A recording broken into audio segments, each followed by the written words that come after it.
Bismillahirrahmanirrahim. Alhamdulillahi Rabbil Alamin. Ar-Rahmanir-Rahim. Maliki yawmiddin. Iyyaka na'budu wa iyyaka nasta'in. Ihdinas siratal mustaqim. Siratal ladzina an'amta 'alaihim. Ghairil maghdubi 'alaihim waladdallin.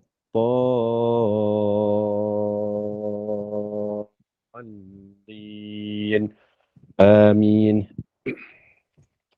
Amin, amin, amin ya Rabbal Alamin. Semoga majlis kita diberkati dan dirahmati. Tanpa membuang masa lagi, saya dengan penuh ta'zim menyerahkan kepada Al-Fadhil Ustaz. Tafadhal mashkura. Assalamualaikum warahmatullahi wabarakatuh. Bismillahirrahmanirrahim. Alhamdulillahi rabbil alamin. Assalatu wassalamu ala ashrafil anbiya'i wal mursalin wa ala alihi wa sahbihi ajma'in, amma ba'du. Yang sama-sama kita hormati dan kita muliakan Puan Moderator Majlis kita pada malam ini, seterusnya pimpinan daripada Kelab Gema Nur Iman, para alim ulama, pemimpin-pemimpin masyarakat, para habaib, muslimin, muslimat, hadirin, hadirat, para pencinta ilmu, pencinta Al-Quran.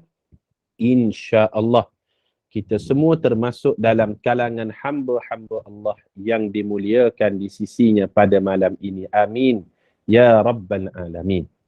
Alhamdulillah, syukur pada Allah pada malam ini kita boleh meneruskan siri pengajian kita daripada surah Al-Ghashiyah. Kira-kiranya pada malam ini surah Al-Ghashiyah ini merupakan siri yang ketiga, yang mana pada siri yang pertama dahulu kita telah mulakan tadabburnya bermula ayat yang pertama hingga ayat yang ketujuh, dan siri yang kedua pada minggu lepas kita mulakan tadabbur daripada ayat yang ke-8 sehinggalah pada ayat yang ke-16, dan pada malam ini kita akan lengkapkan tadabbur kita dari surah Al-Ghashiyah bermula pada ayat yang ke-17 hingga ayat yang ke-26, insya-Allah. Pepatah Melayu menyebut kalau memotong pastikan putus. Jadi kita juga katakan kalau kita kaji sesuatu surah, tadabbur sesuatu surah, pastikan lengkap dan selesai serta habis surah tersebut, insya-Allah. Jangan biarkan ia tergantung. Jadi ana ada bagi homework lah ataupun tugasan jugalah kira-kiranya kepada para jemaah kan, kalau kita masih ingat. Iaitu ana bagi homework tak best juga kalau kuliah saja tak ada homework kan. Pada minggu lepas saya mohon kepada para jemaah untuk hafal dari surah Al-Ghashiyah ini ayat yang ke-8 hingga ayat yang ke-16. Macam mana para jemaah sekalian, semua dah hafal ke? Ataupun yang belum lagi memulakan hafalan dari surah Al-Ghashiyah ini, insya-Allah ada kesempatan waktu ini kita hafalah ayat-ayat ini. Moga-moga ia menjadi syafaat kepada kita di akhirat sana, insya-Allah. Alhamdulillah ada Puan Amnira komen baru hafal ayat yang pertama hingga ayat yang ke-8. Kita ucapkan tahniah. Moga-moga minggu ni menjadi minggu yang lebih baik daripada minggu sebelumnya. Moga-moga kita dah hafal nanti sehingga pada ayat yang ke-26, insya-Allah. Jadi tuan-tuan, puan-puan yang dimuliakan Allah, balik kepada cerita kita. Pada malam ni kita nak mulakan ayat yang ke-17 dari surah Al-Ghashiyah. A'udzu billahi minasyaitonir rajim. Bismillahirrahmanirrahim. Ayat yang pertama hingga ayat yang ke-7 tu anda tak ulang dah lah. Anda tak ulang dah. Sebabnya kita dah bincang dah dulu. Manakala ayat yang ke-8 hingga ayat ke-16 pun kita dah tak ulang dah. Kita nak fokuskan ayat yang ke-17 pada malam ini, insya-Allah. Ayat yang ke-17, Allah Subhanahu wa taala berfirman, Afala yang A'udzu billahi minasyaitonir rajim. Bismillahirrahmanirrahim. Afala yanzuruna ilal ibili kaifa khuliqat. Afala, maka apakah mereka? Allah tanya. Yanzurun, mereka tidak memerhatikan. Ilal ibil, kepada unta, kaifa khuliqat, bagaimana ia diciptakan.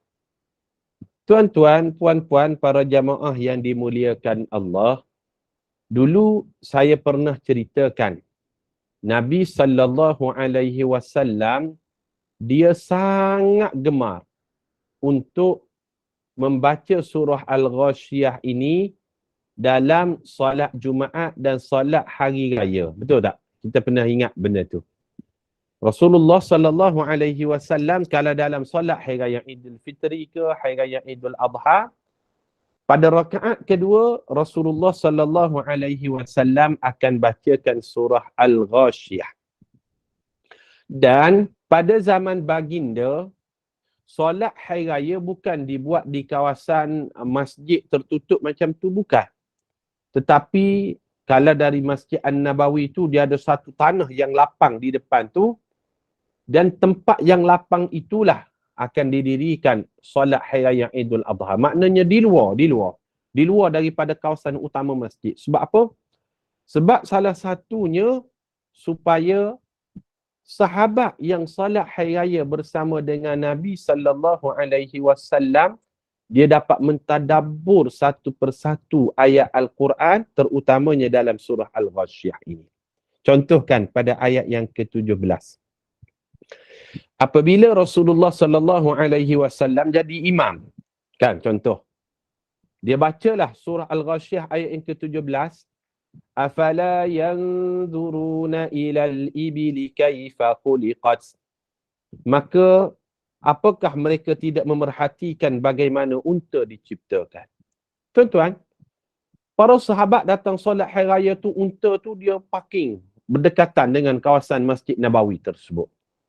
Maka bila didengar je imam membacakan ayat, tidakkah kamu wahai orang beriman memerhatikan bagaimana unta Allah ciptakan, dia akan menimbulkan rasa yang cukup hebat pada ayat tersebut. Apa sebab?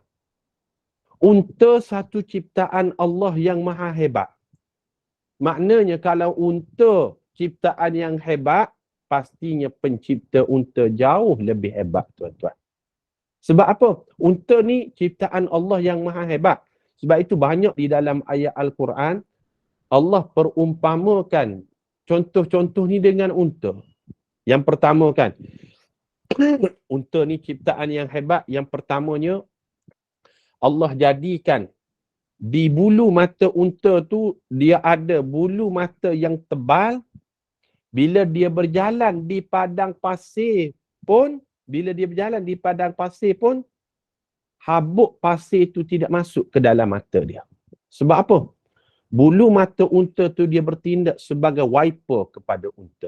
Dia akan menepis debu-debu pasir tu, menyebabkan walaupun ribut pasir, unta dia tidak perlu berhenti seketika untuk berehat ataupun berlindung. Dia boleh berjalan. Sebab apa? Bulu mata dia tu akan bertindak sebagai sensor ataupun sebagai wiper untuk menghalang debu pasir daripada masuk ke dalam matanya. Maka kalaulah kamu perhatikan unta ni, Masya Allah hebat ciptaannya, ketahuilah di sebalik unta itu ada penciptanya. Penciptanya jauh lebih hebat daripada unta. Siapa dia? Allah Subhanahu wa Ta'ala. Sebab itu Allah Ta'ala tanya, wahai orang beriman, supaya menambah keimanan kamu kepada Allah yang maha kuasa, yang maha hebat itu, perhatikanlah bagaimana Allah ciptakan unta. Unta ciptaan yang hebat, pencipta unta jauh lebih hebat daripada itu. Siapa dia? Allah Subhanahu wa Ta'ala. Dan unta ni memang kita tahulah, ciptaan Allah yang luar biasa. Apa lagi kelebihan dia? Kelebihan unta, selain daripada bulu mata tadi kita ceritakan, dia ada bonggol di belakang dia tu. Bonggol tu kalau dia tidak bertemu dengan sumber air ataupun unta tidak minum air dalam tempoh 3 minggu, dia masih boleh bertahan untuk hidup. Kerana bonggol tu yang tersimpan lemak, lemak itu boleh ditukarkan menjadi cecair pada diri unta, dia mampu bertahan walaupun tidak minum dalam tempoh 3 minggu. Ini luar biasa ciptaan Allah. Kita manusia kan, kalau satu hari tak minum air, rasa lain macam dah tu, rasa dahaga sangat-sangat dah. Tapi unta 3 minggu kalau dia tak minum air pun, dia mampu boleh bertahan. Lalu Allah meminta kepada kita, perhatikanlah bagaimana Allah ciptakan unta. Kalau kamu katakan unta ciptaan yang hebat, nescaya pencipta unta jauh lebih hebat. Siapa dia? Allah Subhanahu wa ta'ala. Ini yang dimaksudkan pada ayat afala yanzuruna ilal ibili kaifa khuliqat. Sahabat ni solat di tanah lapang. Bila dia memerhatikan satu-satu ciptaan Allah, untanya, ditengok langitnya, bukit bukaunya, dia akan menimbulkan rasa betapa Allah Subhanahu wa ta'ala ini yang mengajarkan kepada kita untuk mentadabbur alam. Kita akan merasakan pencipta alam ini maha hebat, maha luar biasa. Itu ayat yang pertama. Afala yanzuruna ilal ibili kaifa khuliqat. Maka apakah mereka tidak memerhatikan unta bagaimana ia diciptakan? Ayat yang ke-18. Wa ilas samaa'i kaifa rufi'at. Dan tidakkah kamu perhatikan bagaimana langit dia ditinggikan? Allahu Akbar. Tuan-tuan, seperti kita sebut tadi, para sahabat dia solat di tanah yang lapang. Bumbungnya bukan bata, bukan pohon kayu. Bumbungnya adalah langit. Bila dengar je ayat wa ilas samaa'i kaifa rufi'at, Rasulullah jadi imam solat. Ayatnya berbunyi, tidakkah kamu melihat ciptaan Allah langit? Bagaimana Allah Ta'ala tinggikan langit tanpa tiang, ia tetap utuh, tidak runtuh.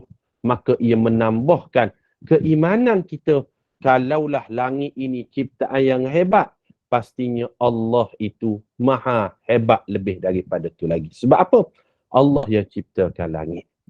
Langit pula tuan-tuan, puan-puan, para jamaah yang dimuliakan Allah, as-sama, langit ini Allah ciptakan ada 7 lapisannya. 7 lapisannya. 7 lapis. Banyak disebut di dalam ayat-ayat Al-Quran yang menceritakan bahawasanya langit itu diciptakan 7 lapisan. Yang kita lihat di atas kita tu, kita keluarkan pada waktu siang, pada waktu pagi, itu langitkah? Itu bukan langit lagi. Itu bukan langit lagi. Yang kita pandang itu merupakan awan ataupun lapisan atmosfera bumi sahaja. Langit tu atas daripada tu lagi. Itu bukan lapisan langit yang pertama. Nak menunjukkan betapa semuanya tunduk di atas arahan dan kehendak Allah Subhanahu wa ta'ala. Jadi kalau kita baca ayat tersebut, wa ilas samaa'i kaifa rufi'at, tidakkah orang beriman memerhatikan bagaimana Allah ciptakan langit? Langit yang tidak ada tiang tetapi ia tidak runtuh. Dia akan menambahkan keimanan kita kepada Allah. Sebab ciri orang beriman ni, wa idza tuliyat alaihim ayatuhu zadatuhum imana. Apabila dia membacakan ayat-ayat Al-Quran, maka bertambah iman mereka kepada Allah. Nah, itu ayat yang ke-18. Ayat yang ke-19. Wa ilal jibali kaifa nusibat. Dan tidakkah kamu memerhatikan gunung ganang bagaimana ia ditegakkan? Allah minta kita orang beriman tadabbur alam. Yang pertama kita tadabbur unta. Unta maha hebat ciptaan Allah. Yang kedua lihat langit. Langit maha hebat ciptaan Allah. Yang ketiga Allah minta kepada kita perhatikan gunung ganang, bukit bukau yang berada di sekitar kita. Ia ada penciptanya. Dan penciptanya tidak lain dan tidak bukan, iaitu Allah Subhanahu wa ta'ala. Bagaimana bukit ataupun gunung yang tinggi 5 meter, 10 meter, hatta ada yang sampai 1000 meter, 2000 meter, 3000 meter, ia tersusun dalam keadaan tegaknya, tidak runtuh. Siapakah yang memegang pasaknya itu? Tidak lain dan tidak bukan, itu adalah Allah Subhanahu wa ta'ala. Ayat ini nak menceritakan kepada kita agar kita sentiasa mentadabur. Kita namakan ia sebagai keadaan sekeliling kita dan kita kaitkan dengan keimanan kita kepada Allah. Itu yang ketiga, perhatikan kepada langit, bagaimana Allah tegakkan langit. Dan ayat yang ke-20, Allah Subhanahu wa ta'ala berfirman, wa ilal ardi kaifa sutihat. Dan perhatikanlah kepada bumi bagaimana ia dihamparkan. Bumi yang kita duduk ni, bermulanya dari mana hamparannya, berakhirnya di mana hamparannya, Allahu a'lam, Allah yang mengetahui rahsia tersebut. Kita tak tahu. Dan semuanya ini, langit, bumi, unta, tumbuhan, hatta ikan yang berada di laut, semua makhluk-makhluk ciptaan Allah, mereka yusabbihuna billah bil-laili wan-nahar. Semuanya tunduk bertasbih kepada Allah pagi, petang, siang dan malam. Ini memberi satu refleksi diri kepada kita. Kalaulah makhluk-makhluk yang hebat ini mereka bertasbih kepada Allah, tunduk kepada Allah, kita manusia yang diberikan akal fikiran, adakah kita bertasbih, bertahmid, bertakbir mengingati Allah Subhanahu wa ta'ala? Kalau sudah, alhamdulillah. Ini ayat yang menjadi satu refleksi diri yang Allah Ta'ala nak minta kita manusia yang dikurniakan akal, kamu fikir kebesaran Allah, keagungan Allah melalui tadabbur alam-alam ciptaan Allah Subhanahu wa ta'ala. Untanya, langitnya, bukitnya dan bumi yang kita pijak pada hari ini. Faham tuan-tuan? Ini 4 ayat yang pertama yang kita tadabbur pada malam ini. Ayat supaya kita renungi keagungan Allah melalui ciptaan-ciptaannya. Kemudian, ayat yang ke-21.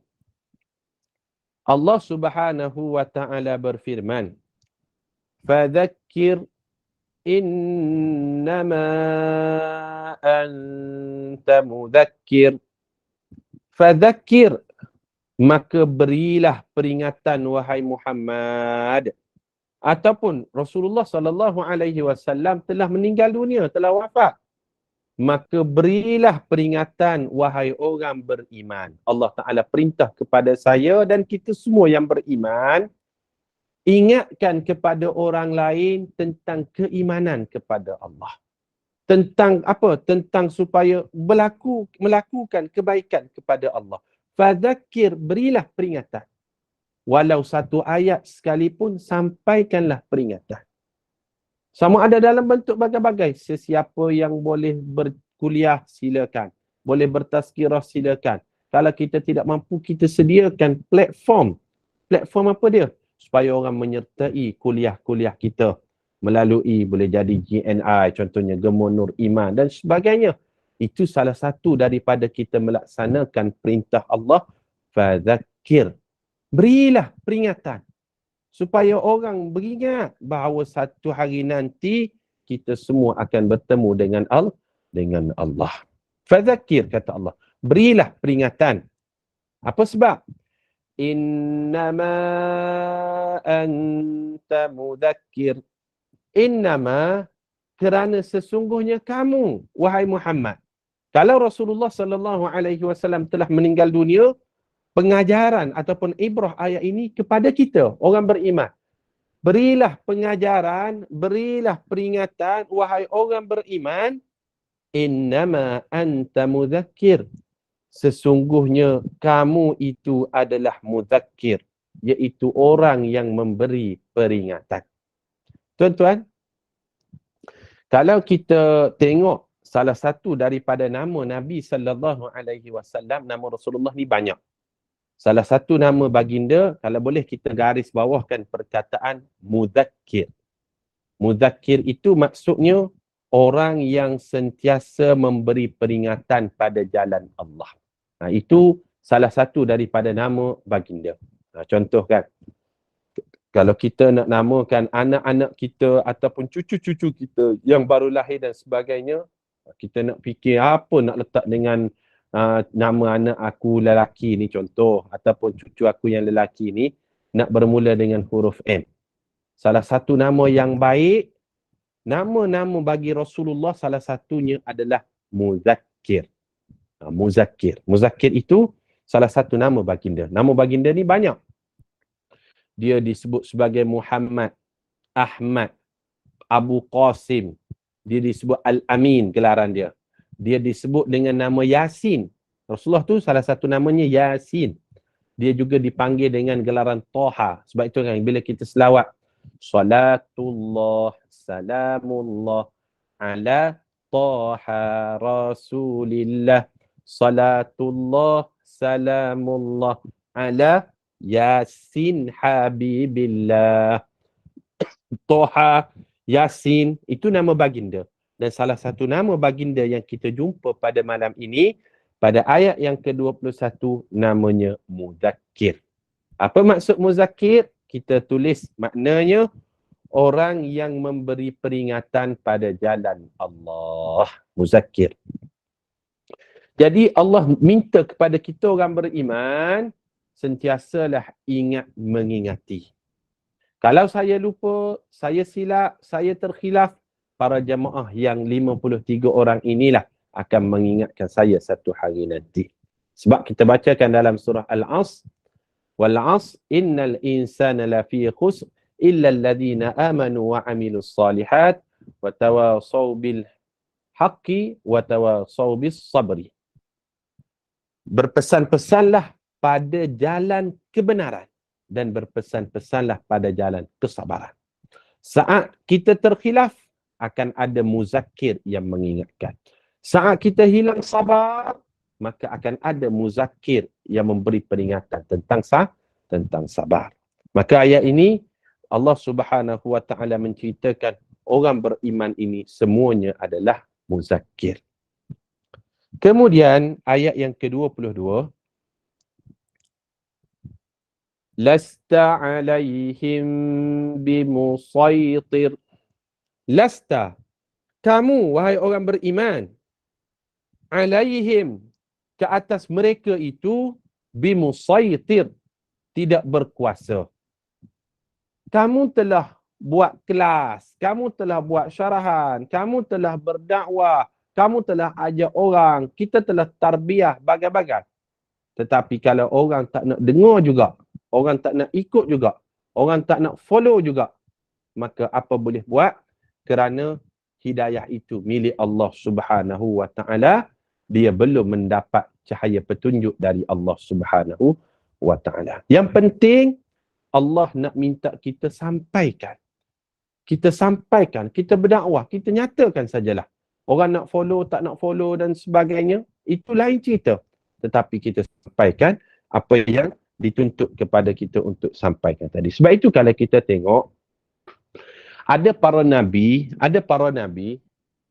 dia langsung tidak ada pengikut di padang mahsyar. Disebutkan dalam satu hadis yang panjang. Uridat alayyal umamu fara'aitun nabiyya wa ma'ahur ruhaid wan nabiyya wa ma'ahur rajul war rajulani wan nabiyya wa laysa ma'ahu ahad. Kata Nabi SAW,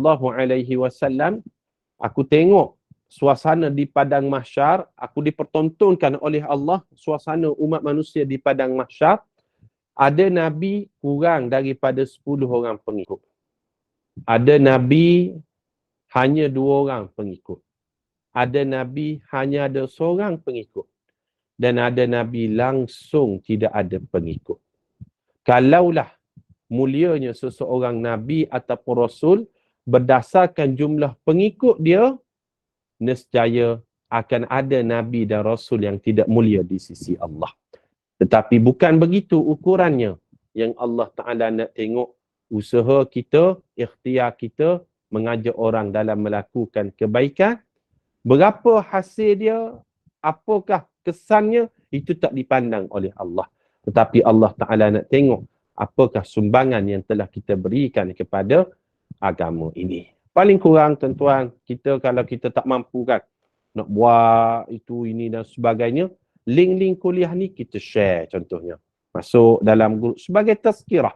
Semoga-moga dengan demikian kita termasuk dalam kalangan yang disebut oleh Allah, anta mudzakkir. Kamulah orang yang memberi peringatan. Orang nak ikut, tak nak ikut, itu lain cerita. Apa sebab? Lasta alaihim bimusaitir. Kamu tidak ada kuasa pun ke atas diri mereka. Kamu tak boleh paksa dia. La ikraha fiddin. Tetapi yang penting, apa sumbangan yang telah kita berikan kepada agama ini. Jangan pandang orang lain, jangan pandang orang tu, jangan pandang orang ni, oh apa yang kamu buat, apa yang ni buat. Tetapi pandanglah diri kita, apa yang telah kita sumbangkan kepada agama kita terutamanya. Muzakkir, itu kita sebut sebagai muzakkir. Kemudian, ayat yang ke-23, illa man tawalla wa kafar. Tetapi orang-orang yang berpaling dan kafir. Allah Subhanahu wa Ta'ala sendiri sebut, bila awak nak mengajak ke arah kebaikan, wahai Muhammad, wahai orang beriman, akan ada dua golongan. Golongan yang pertama, orang akan ikut awak. Orang akan follow apa yang awak sampaikan. Tetapi golongan yang kedua, tawalla, dia berpaling, melarikan diri, wa kafar, bahkan sampai tahap kufur kepada Allah Subhanahu wa Ta'ala. Maka jangan sedih. Inilah sunnatullah di dalam kita menyampaikan ilmu ke, ataupun kita berdakwah ke, ataupun kita menyampaikan kebenaran ke. Kadang-kadang ada masjid surau kan, bila dia buat majlis ilmu, contoh kan, pengalaman kita, dia tengok kehadirannya cuma ada 5 orang, 10 orang, dia pun terus tutup. Malah dah nak buat kuliah, malah dah nak panggil penceramah, malah dah nak buat pengajian berkitab, malas dah nak susun tazkirah dan sebagainya. Sebab apa? Kehadiran tu hanya 5 orang, 10 orang dan sebagainya. Bahkan ada ustaz-ustaz pun, kalau dia tengok kehadiran jemaah 5 orang, 10 orang dan sebagainya, kadang-kadang hilang semangat. Maka kita bangkitkan semangat dan motivasi. Ketahuilah bahawasanya itulah sunnatullah dalam kita berdakwah ataupun menyampaikan ilmu. Macam JNI juga kan. Kalau kita tengok kan, ada graf harinya para jemaah yang menyertai program kita, ada yang sampai 100 orang, 200 orang, 300 orang. Tapi ada sampai satu hari mungkin 50 orang, mungkin 30 orang, mungkin 10 orang dan sebagainya. Maka kita suntikkan motivasi bahawasanya kita jangan berhenti dakwah kerana manusia tadi. Kita bermula kerana Allah, dan kenapa kita nak berhenti kerana manusia. Kuatkan semangat kita, walaupun macam mana sekalipun, ujian macam mana sekalipun, dengan kudrat yang ada, kita tetap teruskan. Orang nak terima tak nak terima, itu lain cerita. Sebab inilah sunnatullah, bila Allah Subhanahu wa Ta'ala sebut, fadzakir anta muzakkir. Berilah peringatan kerana kamu adalah muzakir. Kamu adalah orang yang ditugaskan untuk menyampaikan peringatan. Orang beriman. Allah bagi watikah. Lasta alaihim bimusaitir. Dan kamu tidak ada kuasa pun ke atas mereka. Illa man tawalla wa kafar. Sunnatullahnya akan adalah orang yang berpaling, bahkan orang yang kufur kepada Allah Subhanahu wa Ta'ala sampai ke tahap itu. Ini sebagai satu contoh sajalah. Kita sebagai satu contoh yang mudah. Ada admin kita komen, cuti panjang ni Ustaz, ramai balik kampung dah ni. Tak pun anak cucu balik. Ya betul, boleh jadi ramai dan sebagainya. Tetapi alhamdulillah tahniah kita ucapkan kepada JNI, walaupun kuliah Isyak menghimpunkan pada malam ini seramai 58 orang para pelayar dari pelbagai tempat, anda yakin. Bahkan lebih ramai kalau kita nak buat satu analisa dari sudut angkanya, lebih ramai kadang-kadang yang ikuti kuliah secara online berbanding dengan kuliah di masjid ataupun surau di setengah tempat. Ini realiti dia. Ada setengah tempat, kita boleh kira lah 9 orang, 8 orang, 7 orang kehadiran dia. Sedih tak? Sedih tu mungkin ada jugalah, sedih jugalah. 7 orang yang hadir, kadang-kadang 2-nya tidur, 1-nya main telefon, bagai-bagai. Tapi kita baca ayat ni memberi satu suntikan motivasi dan semangat yang Allah Ta'ala nak tengok bukan hasilnya, tapi yang Allah pandang adalah usaha kita ke arah fadzakir, memberikan peringatan. Itu maksud ayat tersebut. Ayat yang ke-24, Allah Subhanahu wa taala berfirman, فَيُعَذِّبُهُ اللَّهُ الْعَذَابَ الْأَكْبَرَ. فَيُعَذِّبُهُ اللَّهُ, maka Allah akan mengazabkannya al-'adzab al-akbar, dengan azab yang besar. Azab yang besar di sini para ulama mengatakan ia merujuk kepada azab neraka. Kalau azab-azab ni dia ada dua. Wala nudhiqannahum minal 'adzabil adna dunal 'adzabil akbar la'allahum yarji'un. Dia ada azab yang kecil, ada azab yang besar. Azab yang kecil, para ulama mengatakan ia merujuk kepada azab di dunia. Azab di dunia. Ujian di dunia, itu azab. Dan ada azab yang besar itu merujuk kepada azab di hari akhirat di dalam neraka. Maka orang yang kufur kepada Allah, Allah ingatkan, فَيُعَذِّبُهُ اللَّهُ الْعَذَابَ الْأَكْبَرِ. Mereka itu kata Allah akan ditimpakan azab yang besar di atas kekufuran mereka. Azab yang kecil ni, contohnya azab yang seseorang tu di dunia dia jauh daripada rahmat Allah. Itu azab. Tetapi azab itu akan terputus bila dia meninggal dunia, dia akan melalui satu azab yang jauh lebih besar daripada tu, sehinggalah yang terbesarnya azab seseorang dimasukkan ke dalam neraka. Maka Allah memberi ancaman, sesiapa yang kufur berpaling daripada peringatan Allah, fayu'adzibuhu Allahul 'adzabal akbar. Maka ingatlah, Allah akan memberikannya azab, bukan azab yang kecil lagi, tetapi ada azab yang besar. Itu ayat yang ke-24. Ayat yang ke-25, Allah Subhanahu wa taala berfirman, Inna ilayna iyabahum. Inna, sesungguhnya, ilayna, kepada kamilah. Kami di sini bukan bermaksud Allah itu ramai. Tetapi kami dalam bahasa Arab merujuk kepada lit-ta'zim, Allah dan keagungannya bersama dengan para malaikatnya. Itu maksud kami dalam bahasa Arab. Kalau kita dalam bahasa Melayu, kami itu maknanya ramailah. Nanti jangan pula kita kata, oh kalau macam tu Tuhan umat Islam tu ramailah Ustaz. Bukan. Kami di situ merujuk kepada Allah bersama dengan keagungan kekuasaannya, bersama dengan para malaikatnya. Jadi maksud ayat inna ilaina iyabahum, sesungguhnya kepada kamilah, iaitu Allah dan kepada para malaikat, mereka semua akan kembali. Maknanya kita orang beriman, bahkan yang tak beriman, ingat satu hari nanti kita semua akan dikembalikan kepada Allah. Di dunia ni Allah Ta'ala memerhatikan apa segala tindak tanduk kita. فَمَنْ يَعْمَلْ مِثْقَالَ ذَرَّةٍ خَيْرًا يَرَهُ. Setiap amal baik yang kita lakukan walaupun sekecil macam mana sekalipun akan diperlihatkan Allah, dan amal yang tidak baik sekecil macam mana sekalipun akan diperlihatkan di sisi Allah. Dan semua itu inna ilaina iyabahum, akan dikembalikan kita semua kepadanya. Kemudian sekali lagi Allah ingatkan, Thumma inna alayna hisabahum. Kemudian sesungguhnya kewajipan kepada kamilah menghisap amalan mereka. Allah tegahkan segala amal perbuatan manusia ni yang menghitungnya itu adalah Allah. Kalau yang menghitungnya adalah pihak berkuasa, boleh jadi sampai satu masa pihak berkuasa tu terlelap. Jadi dia cuai di dalam menghitung sesuatu perkara. Ataupun pihak lain, boleh jadi dia terima rasuah dan sebagainya. Kita boleh bagi rasuah. Ini yang menghitung amalan kita ni Allah. Kita nak bagi berapa pada Allah kalau nak rasuah sekalipun? 1 juta, 2 juta?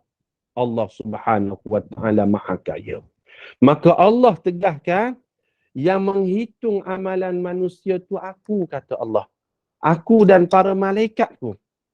Maka bila Allah Subhanahu wa taala sendiri yang menghitung, siapakah yang lebih adil daripada Allah Subhanahu wa taala? Tidak ada lagi keadilan yang sebenar melainkan keadilan itu di sisi Allah Subhanahu wa taala. Alhamdulillah, kita telah tadabbur satu persatu ayat dari surah Al-Ghasyiyah secara ringkas dalam 3 siri ini. Kalau tuan-tuan, puan-puan nak tadabbur yang lebih mendalam, boleh kita buka kitab-kitab tafsir yang pelbagai, bahkan ada kitab cetakan dalam bahasa Melayu sekalipun dihuraikan pada setiap ayat itu dengan maksud yang lebih mendalam pemahamannya. Jadi alhamdulillah 26 ayat ini kita telah lengkap.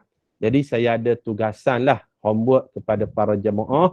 Moga-moga homework yang saya bagi ni tuan-tuan, puan-puan hafal, ia menjadi satu pahala jariah kepada saya dan kita semua apabila saya meninggal dunia satu hari nanti.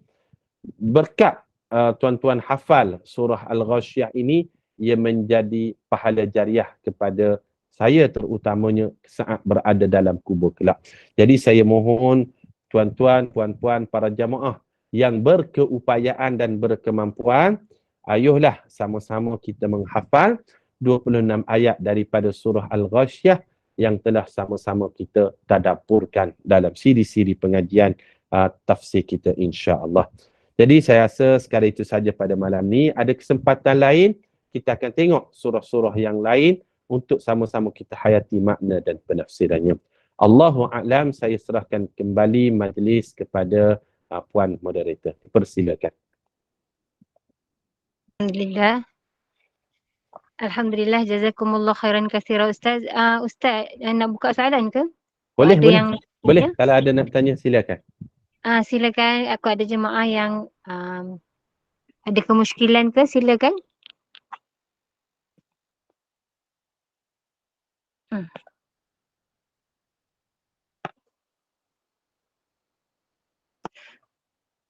Kalau tak ada, kita tutup lah. Faham ya? Tafsir yang Ustaz terangkan ini agak senang difahami lah Ustaz. InsyaAllah. Alhamdulillah. Saya rujuk dalam daripada kitab Tafsir Al-Munir yang Tafsir Al-Munir yang ditulis oleh Syekh Wahbah Az-Zuhaili dan telah diterjemahkan ke dalam bahasa Melayu oleh Persatuan Ulama Malaysia bersama dengan pihak Universiti Malaya yang membuat semakan daripada kitab tafsir tersebut. InsyaAllah ada kesempatan lain kita akan tengok pula surah-surah yang lain. Kita fokuskan kuliah tafsir kita ini terutamanya surah yang berada pada juzuk yang ke-30 lah. InsyaAllah. InsyaAllah. Selepas ini surah apa Ustaz agaknya? Selepas ini boleh kita tadabbur satu surah iaitu surah Al-Fajr. Ataupun surah kalau nak masuk Ramadan ni mungkinlah surah Inna anzalnahu fi lailatul al-qadar ke, atau kita tengoklah nanti. Boleh. Nanti kita akan maklum baliklah mengikut kesesuaian waktu pada waktu tersebut, insya-Allah. Okey, baik, kalau tak ada apa-apa kita tutuplah. Alhamdulillah, terima kasih Ustaz, jazakumullah khairan katsira. Jadi hari ini tafsir surah Al-Ghasyiyah ini saranan agar kita mengamati dan menghayati persekitaran alam dan makhluk ciptaan Allah. Jadi mudah-mudahan bertambah kefahaman kita dalam urusan agama, mudah-mudahan bermanfaat, mudah-mudahan barakah, mudah-mudahan Allah kurniakan limpah rahmat kepada kita. Terima kasih kepada tim Gemenur Iman, sahabat-sahabat pencinta ilmu yang mengimarahkan kuliah kita setiap hari. Alhamdulillah. Sebelum menutup majlis, izinkan saya membuat sedikit hebahan kuliah hari ini, Ustaz.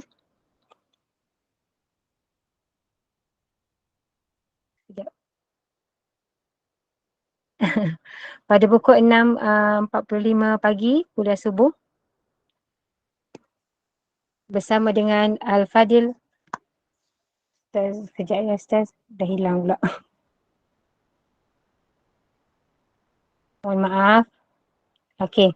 Pada pukul 6.45 pagi, kuliah subuh bersama Al-Fadhil Ustaz Zaidi bin Edward dengan bacaan surah Al-Kahfi, Yasin, Tazkirah dan doa. Pada pukul 10 pagi, kita bersama dengan Al-Fadhil Ustaz Muhammad Aizuddin bin Kamaruzaman dengan hadis Qudsi. Pukul 5 petang, kuliah asar bersama dengan Al-Fadhil Ustaz Zukri bin Abdul Jalil dengan kitab Ziarah ke Alam Barzah. 8 malam bersama dengan Al-Fadhil Ustaz Abdullah Umar bin Muhammad Saleh dengan pengajian tahsin Al-Quran. 9 malam bersama Al-Fadhilah Ustazah Humairah dengan talaqi Al-Quran. Dan pada pukul 9.15 malam bersama dengan Al-Fadhil Ustaz Khairul Fahmi bin Muhammad Anwar dengan kitab Begitu Rupanya Kisah Nabi Adam. Jadi teruskanlah bersama-sama dengan Gemenur Iman dengan kuliah-kuliah yang telah disediakan. Semoga memberi manfaat kepada kita di dunia dan juga di akhirat. Dengan ini saya mewakili Gemenur Iman memohon maaf sekiranya ada sebarang kekurangan dan kesilapan. Yang baik itu datang daripada Allah, yang tidak baik dan kelemahan itu datang daripada kami sendiri. Kita tangguh kuliah kita. Sebagai menutup majlis, mohon sekali lagi Al-Fadhil Ustaz untuk membacakan tasbih kifarah dan suratul As. Saya sudahi dengan wabillahi taufiq wa hidayah. Wassalamualaikum warahmatullahi wabarakatuh. Ma'assalamah wa ila liqa'. سبحانك اللهم وبحمدك نشهد أن لا إله إلا أنت نستغفرك ونتوب إليك بسم الله الرحمن الرحيم والعصر إن الإنسان لفي خسر إلا الذين آمنوا وعملوا الصالحات وتواصوا بالحق وتواصوا بالصبر. Terima kasih semua. Assalamualaikum warahmatullahi wabarakatuh.